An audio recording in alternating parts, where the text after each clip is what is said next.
to be able to just make a choice on your own and just be able to speak for yourself. This one's wife. The Sadim touch strikes again. Clever blends. Hello, I'm H.G. Tudor. If you're not familiar with what the Sadim touch is, it's the Midas touch reversed, whereby Midas, everything he touched turned to gold. With this one's wife, everything she touches turns to shit. Quite simply, if she gets involved in something, it's going to fail. We've seen this happen time and time again. The clothes that she wears, they don't look good. She makes a speech, people are bored. She starts the 40 by 40 nonsense. It leads nowhere. She had campaigns for parental leave. It goes nowhere. She's going to march on Washington with Gloria Steinem. It goes nowhere. She creates a podcast. It gets cancelled after one season. She looks around for a new deal. All she can land is something with Lemonada. And then that gets moved. She starts off American Riviera Orchard, which now, 4 months later, hasn't sold a single product and hasn't even got a single product on offer. She attempts to overshadow events. She fails. There are many, many instances that one could list, and I'm sure that you can add to others, of instances of this one's wife and the Sadim touch. Why does the Sadim touch occur in relation to her? Well, it's down to two things. She has no talent, therefore she has nothing to offer. Furthermore, as part of that absence of talent, she's inherently lazy. As a consequence of the delusion of her narcissism, she believes that it is enough for her to turn up and things will happen because it's simply her. The second reason why the Sadim touch exists is because she's a toxic individual that isn't popular. And therefore, people start to realise not only does she not get things done, but she's actually a positive hindrance. And if you want your brand to succeed, you don't want her involved. It's also the case that the prominence that she might bring initially causes people to regard something with a degree of scepticism, if not actively decide to boycott it. And given that she is internationally prominent, there are plenty of people who become aware of her involvement in certain brands who decide, I'm no longer going to bother with that anymore, and I'll go to a competitor instead. Her Sadim touch has afflicted Clever blends. Chris White reports for the Daily Mail that the trendy coffee brand that this one's wife invested in was targeted by a group that issued a violation notice and threatened to take legal action over toxic chemicals allegedly found in its products. The Duchess of Sussex confirmed in December 2020 that she had invested an undisclosed sum in Clever Blends, a wellness coffee company which has a range of organic gluten-free super lattes in powder form. It would appear that Clevr was legally threatened by Safe Products for Californians, SPFC, on August the 24th, 2021, under a law that allows private groups to warn customers of the presence of toxic chemicals found in consumer goods. 2 months later, the notice was withdrawn. So did the super lattes ever contain toxic chemicals, or were they removed based on an actual evidence? Both parties agreed to keep the reason confidential. It turns out that SPFC are serial litigants who have served hundreds of lawsuits under California's Proposition 65, passed via a referendum in 1986, requiring businesses to warn customers of products containing toxic chemicals. It allows private citizens, advocacy groups and attorneys to sue on behalf of the state, acting in the public interest. Now, it has to be said that it strikes me that this organisation, SPFC, are serial litigants who are looking to make money on the basis of bringing claim after claim after claim, and their own bona fides could be called into question. Critics have argued that it's open to abuse from legal firms and litigants who are profiteering from the law. In this case, the 60-day notice of violation stated that lead and lead compounds were found in Clevr products without any proper warnings, giving the example of its rose cacao super latte. It lists possible types of harm as birth defects and other reproductive harm. The notice stated that it had been selling these products since at least June the 1st, 2021.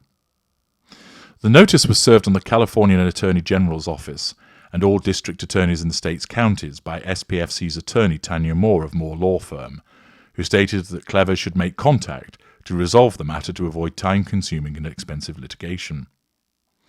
Moore's ex-husband, Kenneth Randy Moore, owns SPFC, and they are reportedly serial filers when it comes to Proposition 65, with the LA Times stating in 2020 that SPFC had filed over 100 Prop 65 lawsuits and made nearly $700,000 in legal fees. Moore said that SPFC and Clevr Brands are both bound by a confidentiality agreement which covers all communications and any exchange of information between them. My former client cannot comment as to why the notice was withdrawn, nor can Clevr. I can confirm that the notice was indeed withdrawn and there was no legal action taken, which is a matter of public knowledge. I can't comment on what information was exchanged, nor why the notice was withdrawn. If both parties authorise me to provide more details, I'll be happy to do so. A legal spokesperson for Clevr Blends released its own statement saying product quality and safety is Clevr Blends' top priority. The company has been and continues to be in compliance with California's Proposition 65. The notice was voluntarily withdrawn by Safe Products for Californians, LLC, without a settlement as there was no basis for it. Moore is a serial filer of hundreds of lawsuits under the Americans with Disabilities Act, and he was exposed to doing so in the New York Times back in 2021. In relation to Clevr's violation notice, it went on to say that its products didn't list chemicals without clear and reasonable warnings as required by Prop 65. It added that without proper warnings regarding the toxic effects of exposures to the listed chemical resulting from contact with the products, Californian citizens lack the information necessary to make informed decisions on whether and how to eliminate or reduce the risk of exposure to the toxic chemical from the reasonably foreseeable use of the products. On the Clevr website, Rose Cocoa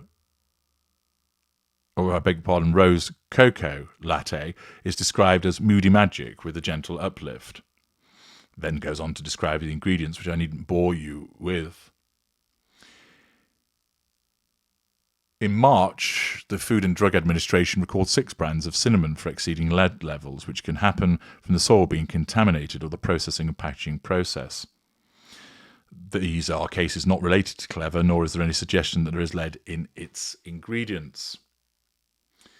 In April 2021, DailyMail.com revealed that Clevr imported almost 19 tons of oat milk powder from a Chinese company based in Xinjiang, a brutal police state where an alleged genocide is taking place.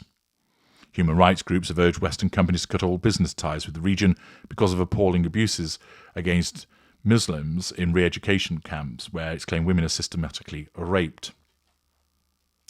Accordingly, the brand has experienced some controversy with regard to its use of the oat milk powder from the Chinese company based in this area, which doesn't particularly sit well with it being a supposedly ethical brand, and being faced with the lawsuit, which was ultimately withdrawn, in relation to the suggestion that the ingredients that were used could be potentially harmless in some way.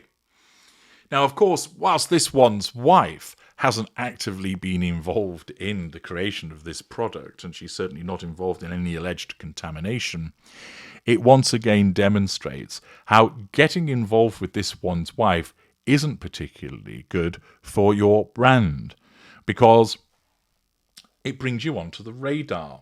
And it is no doubt the case that as a consequence of the prominence that's afforded to this one's wife, who was promoting Clevr Brands, that this sort of chancer outfit that is a serial litigant that has brought various claims under the auspices of Prop 65, that SPFC has then decided they're worth a pop at, and thus they have taken action.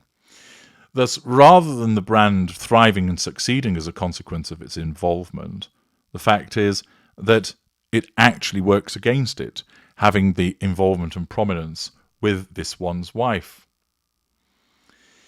Indeed, in the comments, people state it amazes that any company would want to be associated with her. Not one thing she has tried has worked. Not one. Don't these business owners do their research, or do they just see royalty and think it's all going to be an instant success?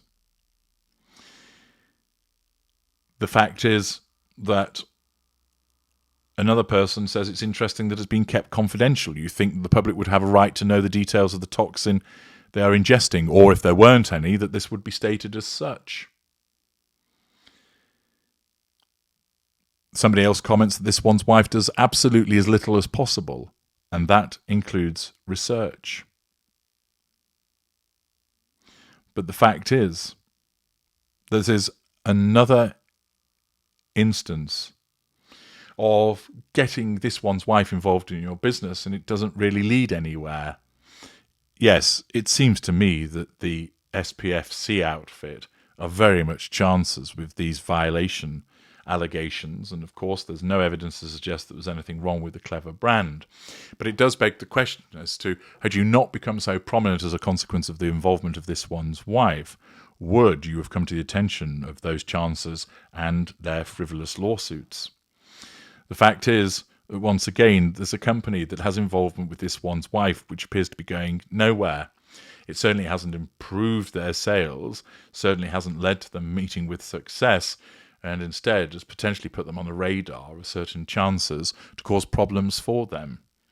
Once again, something that this one's wife becomes involved in, and it leads nowhere and is struggling, all as a consequence of the fact that she's lazy, talentless, and unpopular. I'm HG Tudor. Thank you for listening.